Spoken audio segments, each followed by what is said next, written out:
हिमालय के पास किसी गांव में रहता है। अच्छा। और स्रोत बताता है कि वो थोड़ा गुस्सैल स्वभाव का था, मन बहुत बेचैन, हमेशा जैसे विचारों का एक तूफान चलता रहता था उसके अंदर, सुकून था ही नहीं उसकी जिंदगी में। और जाहिर है जब अंदर इतनी उथल पुथल हो तो उसका असर बाहर भी दिखता है, मतलब रिश्तों पर, परिवार वालों से, गांव वालों से तनाव रहता होगा। हाँ बिल्कुल, वो अकेला महसूस करता था, कभी कभी अपमानित भी।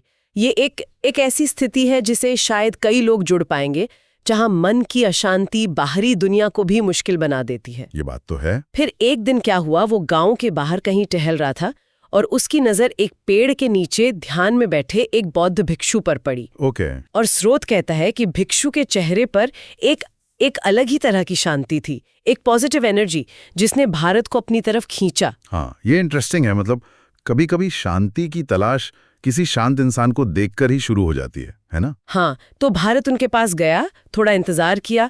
जब भिक्षु ने आंखें खोली तो उन्होंने जैसे भारत की बेचैनी को महसूस कर लिया। अनुभव से समझ गए होंगे। हाँ। और भारत ने हिम्मत करके पूछा, उसने कहा, मुनिवर, मेरा मन बहुत अशांत है, मेरे विचार मुझे सोने नहीं देते, चैन से रहने नहीं देते। क्या आप मुझे सिखा सकते हैं कि मैं इसे शांत कैसे करूं? ये बहुत बहुत बड़ा कदम है, अपनी प्रॉब्लम को मानना और मदद मांगना।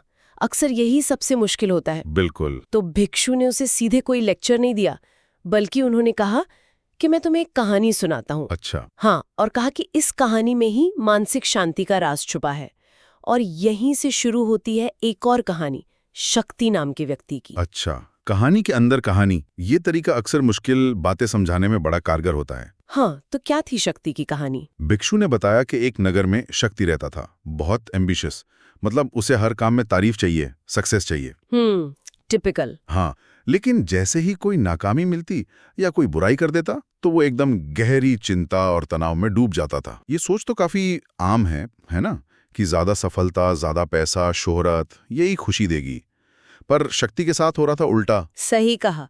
जितनी तेजी से वो इन चीजों के पीछे भाग रहा था, उतना ही उसका स्ट्रेस बढ़ता जा रहा था। शांति तो कोसों दूर थी। सोचने वाली बात है। हम अक्सर बाहरी चीजों में परमानेंट खुशी ढूंढते हैं, पर यहाँ कहानी कुछ और कह रही है। बिल्कुल। फिर उसकी मुलाकात हुई एक जाने माने बौद्ध भिक्षु महाकौशल से। ओके। शक्ति ने उनके सामने अपना दुखड़ा रोया कि मैं हमेशा सक्सेस के पीछे भागता हूँ, पर मुझे कभी वो सुकून, वो शांति नहीं मिलती। इस बेचैनी का क्या करूं? और महाकौशल ने क्या जवाब दिया? उनका जवाब बड़ा गहरा था। उन्होंने शक्ति के मन की तुलना की एक उफनती नदी से, जो हमेशा बहती रहती है, कभी स्थिर नहीं होती। उन्होंने कहा, शांति चाहिए तो विचारों को बिना रोके बह जाने देने की कला सीखनी होगी। ये सुनने में आसान लगता है, पर करना मुश्किल है। मतलब जिसका मन इच्छाओं से, एम्बिशन से भरा हो, वो कैसे जाने दे विचारों को? हाँ, यही सवाल शक्ति के मन में भी आया होगा। तभी महाकौशल ने वो पानी के ग्लास वाला मशहूर उदाहरण दिया। अच्छा, हाँ, वो सुना है। क्या था वो? उन्होंने कहा, सोचो, तुम्हारे हाथ में पानी का ग्लास है, थोड़ी देर पकड़ोगे कोई दिक्कत नहीं, पर अगर ज्यादा देर पकड़े रहोगे तो हाथ दुखने लगेगा। सही बात है। और अगर तुम उसे घंटों या दिनों तक पकड़े रहो तो हाथ सुन्न हो जाएगा, दर्द सहा नहीं जाएगा। हाँ बिल्कुल। महाकौशल ने समझाया, गिलास का वजन तो उतना ही है, बदला नहीं, लेकिन जितनी देर तुम उसे पकड़े रहे वो तुम्हें उतना ही भारी लगने लगा। बोझ कम कैसे होगा? गिलास को नीचे रखकर। एग्जैक्टली। उन्होंने कहा, हमारे विचार, हमारी इच्छाएं, हमारा लगाव, ये सब उसी पानी के ग्लास जैसे हैं।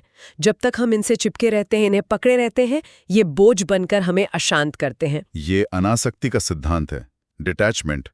मतलब विचारों और इच्छाओं को देखो, उन्हें मानो कि हाँ ये हैं, पर उनसे चिपकना नहीं है। उन्हें आने दो, जाने दो, जैसे नदी बहती है। हाँ, और इसका मतलब ये नहीं कि इच्छाएं रखना गलत है। नहीं है, बिल्कुल नहीं। मतलब बस ये है कि अगर वो पूरी न हो या चीजें वैसी न हो जैसी हम चाहते हैं, तो हम उनसे बंद कर दुखी न होते रहें। शक्ति ने ये बात गांठ बांध ली। उसने प्रैक्टिस शुरू की।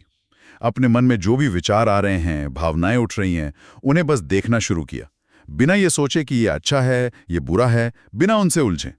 उसने विचारों को पकड़ने की आदत छोड़नी शुरू की। ये आसान नहीं रहा होगा। हम सब जानते हैं ना, कैसे कोई छोटी सी चिंता भी अगर पकड़ लो तो दिन भर में पहाड़ बन जाती है।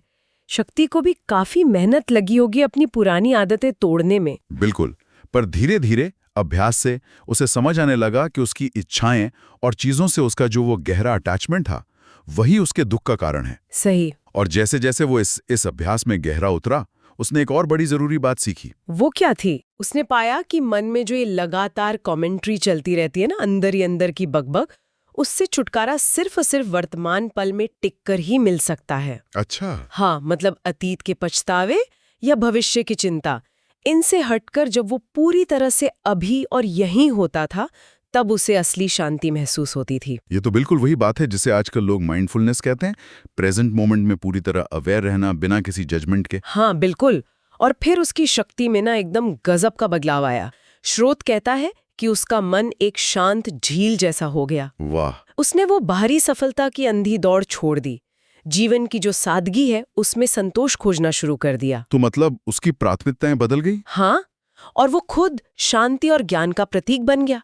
लोग दूर दूर से उसके पास आने लगे सलाह लेने, और वो उन्हें वही सिखाता था जो उसने खुद सीखा था, विचारों को मुक्त करने की कला। शक्ति की कहानी ये दिखाती है कि असली शांति बाहर के हालात बदलने से नहीं आती, वो अंदर का नजरिया बदलने से आती है। बिल्कुल। तो शक्ति की कहानी सुनने के बाद भारत को उसे जैसे एक दिशा मिली। उसे समझ आया कि हाँ यार, विचारों और इच्छाओं से चिपके रहना ही बोझ है, यही बेचैनी पैदा करता है। लेकिन फिर उसने वही सवाल पूछा जो शायद हम सबके मन में आता है कि ये सब सुनने में तो बहुत अच्छा लग रहा है, पर मैं इसे अपनी लाइफ में अप्लाई कैसे करूं? प्रैक्टिकली क्या करूं अपने इस अशांत मन के लिए? हाँ, ये है $1 मिलियन क्वेश्चन। ज्ञान को अमल में लाना ही असली चुनौती है। तो भिक्षु ने क्या रास्ता दिखाया भारत को? भिक्षु ने उसे प्रैक्टिकल स्टेप्स बताए, और पहला कदम था आत्मजागरूकता, सेल्फ अवेयरनेस। ओके, मतलब खुद को जानना। हाँ, भिक्षु ने कहा हर दिन थोड़ा टाइम निकालो, बस चुपचाप बैठो और देखो कि तुम्हारे अंदर क्या चल रहा है, कौन से विचार आ रहे हैं, कौन सी भावनाएं उठ रही हैं। उन पर ध्यान देना। हाँ, बस ध्यान दो कि वो कैसे आते हैं और कैसे चले जाते हैं। जैसे आसमान में बादल आते जाते हैं ना, बिल्कुल वैसे। और भारत ने ये कोशिश की? हाँ, उसने कोशिश की, आंखें बंद करके बैठा और अपने मन में जो भी चल रहा था, चिंताएं, जजमेंट्स, इच्छाएं, उनको बस देखना शुरू किया। और धीरे धीरे उसे एहसास हुआ कि वो इन विचारों से अलग है। मतलब वो विचारों को देखने वाला है। हाँ, वो खुद विचार नहीं है। एग्जैक्टली। और सिर्फ ये एहसास कि मैं अपने विचारों का गुलाम नहीं, मैं उनका साक्षी हूँ, इसी से उसे एक अजीब सी शांति मिली। ये पहला कदम है अपने विचारों से दूरी बनाना। हाँ, ये समझना कि विचार मेहमान हैं, आते जाते रहते हैं।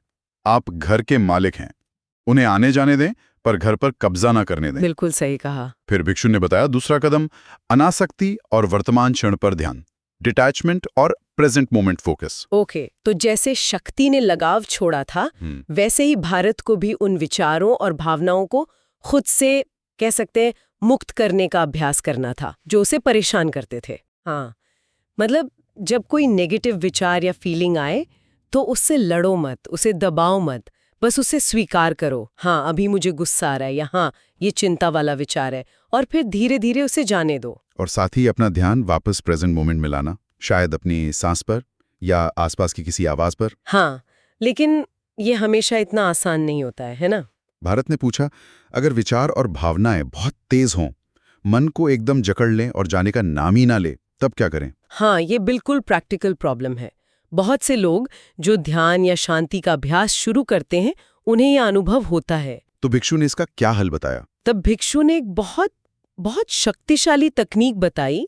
उन्होंने कहा, जब विचारों का बवंडर उठे, जब लगे कि मन काबू से बाहर हो रहा है, तब अपनी सांसों की ताकत पर विश्वास रखना। सांस, हाँ, ये कितनी साधारण सी चीज लगती है, पर ये हमेशा हमारे साथ है, हर पल। और ये ना तो पास्ट में जाती है ना फ्यूचर में, हमेशा प्रेजेंट में रहती है। बिल्कुल। तो भिक्षु ने क्या सिखाया, कैसे सांस पर ध्यान देना है? उन्होंने कहा, आंखें बंद करो और बस अपनी सांस को महसूस करो। देखो कैसे पेट या सीना सांस लेने पर ऊपर उठता है और सांस छोड़ने पर नीचे जाता है। कुछ बदलो मत, बस देखो। सिर्फ ऑब्जर्व करना। हाँ, सिर्फ ऑब्जर्व करना।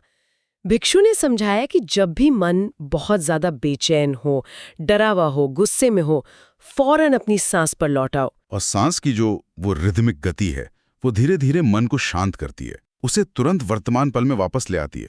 ये एक एंकर की तरह है जो मन की नाव को विचारों के तूफान में बहने से रोकती है। हाँ, भारत ने वहीं बैठकर कुछ देर ये अभ्यास किया और उससे भले ही थोड़ी देर के लिए पर शांति और स्थिरता का एक गहरा अनुभव हुआ।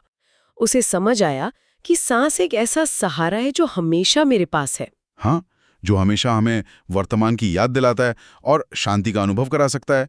लेकिन भिक्षु ने यह भी जोड़ा होगा कि ये कोई जादू की छड़ी नहीं है। बिल्कुल। उन्होंने कहा कि अशांत मन को शांत करना एक कला है, एक अभ्यास है, इसमें धैर्य चाहिए और मजबूत इच्छा शक्ति चाहिए। सही बात है। उन्होंने कहा जैसे रोज कसरत करने से तुम्हारी मांसपेशियां मजबूत होती हैं, वैसे ही रोज इस तरह का मानसिक अभ्यास करने से तुम्हारा मन शांत और स्थिर होता है। ये बहुत जरूरी बात है। अक्सर लोग तुरंत रिजल्ट चाहते हैं, पर दिमागी शांति ये एक स्किल है जिसे समय और लगातार कोशिश से ही डेवलप किया जा सकता है। तो भारत ने भिक्षु को वचन दिया कि वो इस रास्ते पर चलेगा, ध्यान करेगा, अपने लगाव को समझेगा, छोड़ेगा, शांति पाने की यात्रा शुरू करेगा। और उसने किया। हाँ, उस दिन से उसने खुद को इस अभ्यास के लिए लगा दिया और स्रोत बताता है कि समय के साथ भारत में गहरा बदलाव आया। अच्छा। वही गुस्सैल, बेचैन भारत अब गांव में शांति और समझदारी का प्रतीक माना जाने लगा। उसका व्यवहार बदल गया, चेहरे पर एक सौम्यता आ गई। वाह, ये तो कमाल की बात है। हाँ, और सबसे दिलचस्प बात ये हुई कि अब गांव के दूसरे लोग जो खुद अपने मन की उथल-पुथल से परेशान थे, वो भारत के पास आने लगे सलाह लेने। ये दिखाता है कि कैसे एक इंसान का अंदरूनी बदलाव दूसरों को भी प्रेरित कर सकता है। तो भारत ने उनकी मदद की। हाँ, उसने भिक्षु से जो सीखा था वो दूसरों के साथ बांटना शुरू किया। वही बातें, आत्म जागरूकता, विचारों को जाने देना, सांस पर ध्यान लगाना और वर्तमान पल में जीना, मतलब माइंडफुलनेस। और उसने लोगों को ये अपनी रोजमर्रा की जिंदगी में शामिल करने के तरीके भी बताए होंगे। बिल्कुल, जैसे खाते समय सिर्फ खाने पर ध्यान दो, हर निवाले का स्वाद लो, चलते समय अपने कदमों को महसूस करो, आसपास की आवाजें सुनो, किसी से बात कर रहे हो तो उसे पूरे ध्यान से सुनो। ये सुनने में बहुत छोटी छोटी बातें लगती हैं। हाँ, पर स्रोत कहता है कि इन छोटे छोटे बदलावों से लोगों की जिंदगी में बड़े पॉजिटिव फर्क आए। धीरे धीरे भारत की बातें गांव से बाहर भी फैलीं और वो उन सब लोगों के लिए एक उम्मीद की किरण बन गया जो अपने मन के बोझ तले दबे हुए थे। क्या बात है।